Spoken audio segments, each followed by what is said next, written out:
This video is powered by the pros at Pascal Air Plumbing and Electric. Arkansas owned. Tom, we'll start with football, man. Good morning. Go Pascal. I want to ask, what's the first thing you're going to ask Coach Pittman later on tonight at 6 o'clock? Oh, my gosh, Ty. Think he's giving that away? It's going to be well, I mean, I haven't given it a whole lot of thought. We're getting to see a little bit more of the open part of practice, like maybe another 10 minutes.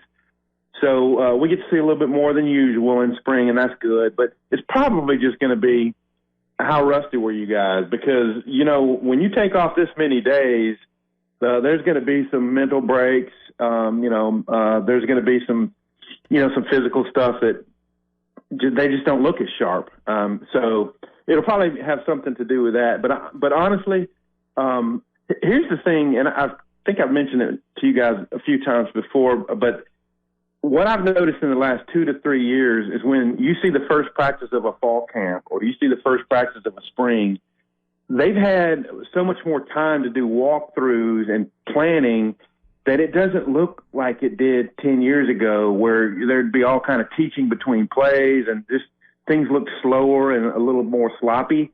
Now it looks like they're in mid-season form, and I'm sure this is true throughout the country, but you can just tell this coaching staff does a really good job of prepping them, and there's fewer mental busts when you see a practice. But to me, how much rust was there to knock off would be question one probably. Tom, I know you're going to be there tomorrow for Arkansas's Pro Day, 40s, and some other stuff going on. Who's a guy that you think could rise on the boards that's not necessarily known as much to NFL scouts and GMs that you could see starting tomorrow really having an impact as we get closer to the NFL draft? Right. Well, the scouts are probably very well versed with the Arkansas roster, every other SEC team. They don't miss a lot. But Matt Landers' speed is a thing. Well, first of all, Drew Sanders is going to be the big draw. They're going to have more scouts and general managers and what have you, top brass, than they've had in a long time because he looks like a surefire first-round pick. And from what I hear, he is going to run, which he did not do at the Combine. So there's going to be a lot of folks here. And the rest of these potential draft dudes can – thanks, Drew, for putting more eyes on us tomorrow. But Matt Landers' speed is a thing that, how will he run? He ran pretty well at the Combine. They're going to get a good feel for Jaden Hazelwood. He's declaring a little bit early. He had decent stats, not a speed burner, but, we saw him make so many, one-hand catches and things like that. He played through a shoulder injury, we know. So, and, these O-linemen, Wagner and Stromberg, will be there. Bumperpool, I don't think he's going to be physically able after the hip surgeries to do stuff, but he can talk to the guys, and I think his will to play football is coming back to him because he's played injured with the hips all year. So anyway, a lot of interesting guys for the NFL dudes to consider this year. Dalton Wagner at 6'9". I mean, we've seen Skipper finally get his chance with the Lions this year to get a start. What do you think Wagner could project or, coming out of a Sam Pittman type system? I know guys maybe get a little bit more of a benefit of the doubt, but do you think, Wagner's got a future in pro ball at 6'9"? He very well might, and what he's going to do, he's going to ace the interviews. He's as eager and an engaging a player as has come through Arkansas in many years. Just a bright spot. I remember going to an NIL thing he did at a comedy deal up in Rogers during a couple years ago, and just an open kid, says what's on his mind, has a great sense of humor. Is he physical enough? How's his back doing? That's going to be a big deal for him. But I really hope he does get a chance. And if he doesn't, I think he's certainly got a pro wrestling career ahead of him. Yeah. Not only with the hair, but I mean, he's got the personality. I think he's got a bright future. WrestleMania this weekend, Tommy? Is that this weekend? I think so. It's in Los Angeles, I believe. Ashamed I didn't know. Tom, let's get back to spring practice. You talking about retention coming off of spring break, and I really think on that defensive side of the ball where seemingly everything's new, a lot of new players, 4 of the 5 coaches new. I would think retention and what they've learned so far would be one of the things the coaches are evaluating today. Absolutely, it will be. And I want to talk about the linebackers for a second. When you think about what kind of has been the backbone of this program the last couple years, you think back 2 years ago, Grant Morgan, and Hayden Henry, and what they brought. The instincts, the leadership skills. That was a huge component to Arkansas's breakout team of 2021. And then last year, Bumper Poole, Drew Sanders, and I think when you hear Chris Paul talk, you hear a guy who's absorbed what he could from that group I just listed, and then has his own level of physicality. He split the playing time, and yet he wound up with a phenomenal amount of tackles and sacks. I think he's going to be a good blitzer, and I think he's going to be a good leader. And I think you're going to see Jordan Crook and the newcomer Antonio Greer and some other guys come along. And I think this linebacking crew will once again kind of maybe be a backbone with Chris Paul as a lead to take Arkansas where it needs to go defensively. Because the conundrum with them was, they were a great sacking team, the best sack team Arkansas has ever had, but they gave up a ton of yards, a ton of passing yards. So they got to have better corners playing all that. But I'm just saying, I think Chris Paul and the linebacker crew are going to take this defense as far as it can take them. Yeah, because I was looking at earlier some active career leader numbers. These include numbers for transfer players in at their previous stops, but you look at tackles for loss, and Chris Paul's 5th on that list, but you just look at returning players that were on this roster, and it's really Hudson Clark and Chris Paul are the guys statistically on defense that, Tom, right now you point to or rely on the most. Yeah, you would, and Hudson Clark has battled his way. I mean, you think about what all he's done. He started at cornerback a lot 2 years ago. He had the 3-pit game against Ole Miss, and now, I mean, he's playing safety, which maybe it suits his cover skills better, but his physicality has got to improve. And you think about the play in the hole against Mississippi State that went for a touchdown when Arkansas got kind of physically dominated in that game. But he's a heady kid, and I think he's a plus player for them.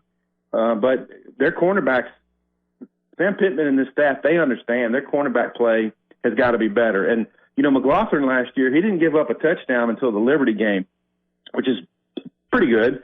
And they're going to have Snacks Johnson at the position. They're going to have Quincy McAdoo. Maybe he's back from his issue and ready to go when we come back tonight. And then you got Ladarius Bishop, who's coming off a knee. And I really think that situation slowed him to start last year. He didn't look himself. And so maybe a healthier Day Bishop gives Arkansas some maneuverability with the corner and the nickel positions. Tommy, you just referenced some guys dealing with nagging injuries. Is there anyone else that Arkansas fans should monitor this offseason, and if they're practicing or what their timeline looks like? There's some. I mean, Eric Gregory had the scope, and right before the spring break, Sam Pittman said that he didn't look like he was moving like he should, so they took a little off of him, and I think getting him healthy is really important. So you may not see him do a lot of the super physical stuff. I mean, you think about what they lost by not having Torian Carter. He was going to have, in my opinion, a breakout season, and the depth that he would have provided would have been huge. I mean, you don't have to have Isaiah Nichols for quite as many snaps. Cam Ball can come along, and it looks like to me Cam Ball is going to be a player.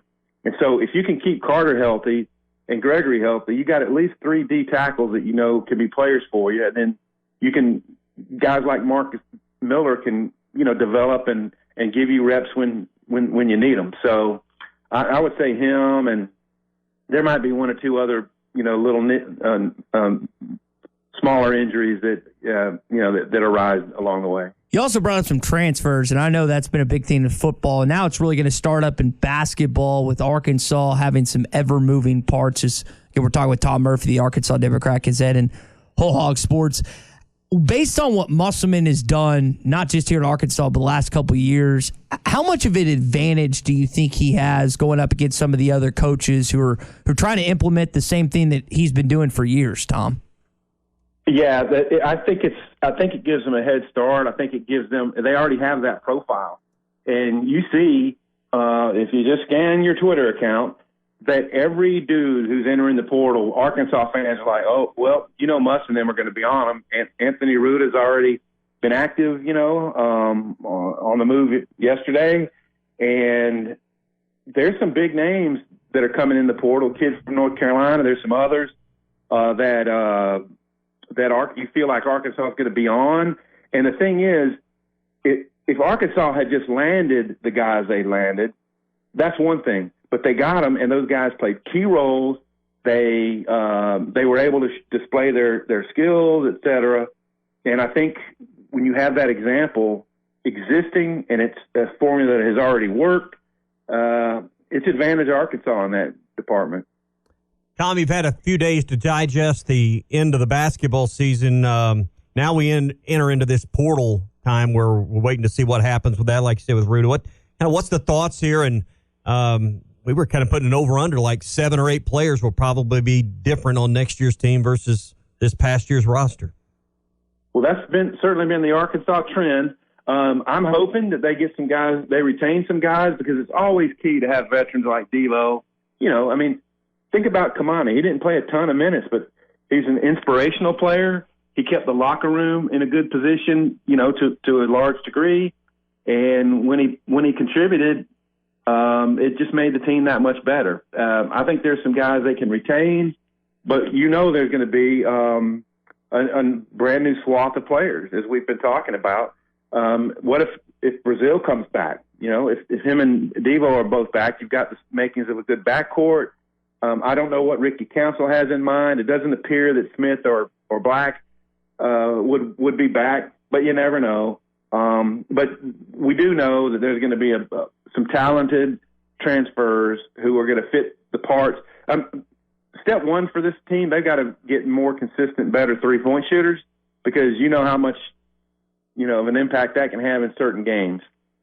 So I think that's step one. And then just be a good physical rebounding team. And they were it many times this season, but I think that has to be more of their DNA. I mean, you look at a roster like Connecticut, and I don't know how anybody stops them from winning the national championship. Yeah. I don't have a name or a reason to believe there's going to be a particular coach leave the staff, but history tells me there will be some movement on the staff. What are your thoughts about the stability or the consistency with a group of coaches that Muss had for this past season?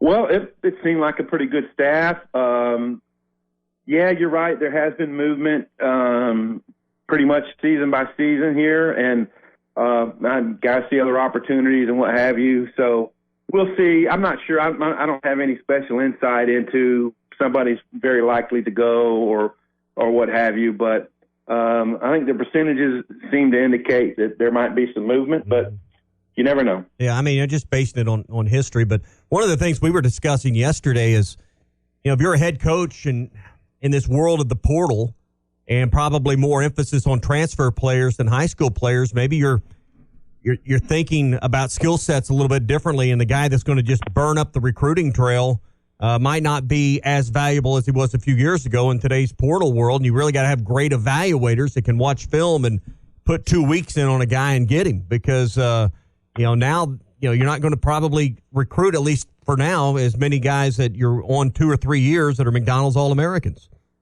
Yeah, that's a very interesting thought there, Tommy, and I agree with you. It looks to me like, Anthony Ruda got a position on the staff.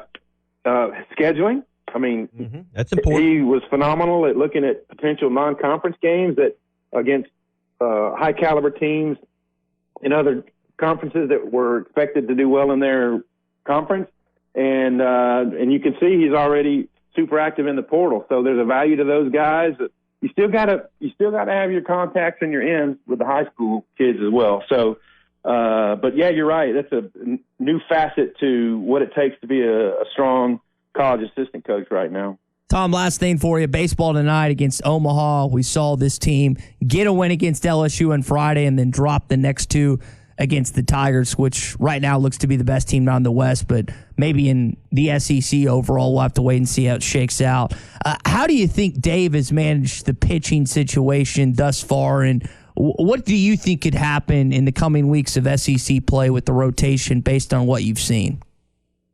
Yeah, and we'll extend that LSU thing into possibly the best team in the country as well. Mm-hmm. But, the Razorbacks replaced so many players, a little bit like the basketball team, so many new faces, but they've been productive so far. They got to get back to delivering with runners in scoring position.